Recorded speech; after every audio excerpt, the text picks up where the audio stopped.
Snakes are gorgeous. One snake, two snake, red snake, blue snake. There are so many stunningly beautiful snakes in the world, with all kinds of adaptations to their scale shapes and patterns. The beauty of snakes is by no means limited to the tropics. Our own snakes are very handsome. The adder can be brown, ginger, or gray in color, with striking zigzags along its back.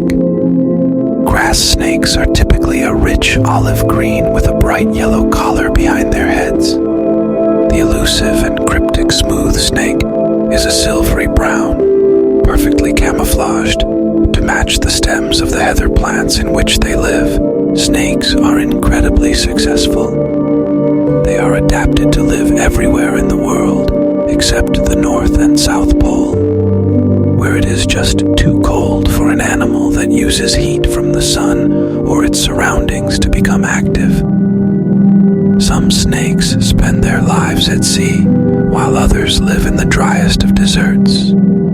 There are snakes that live underground, and snakes that live in the treetops. One group of snakes flattens their bodies to glide from tree to tree, and others pretend that their tails are insects as a cunning lure to attract birds close enough to grab them. Amazingly, the great success of snakes is at least partially because they do not have arms or legs.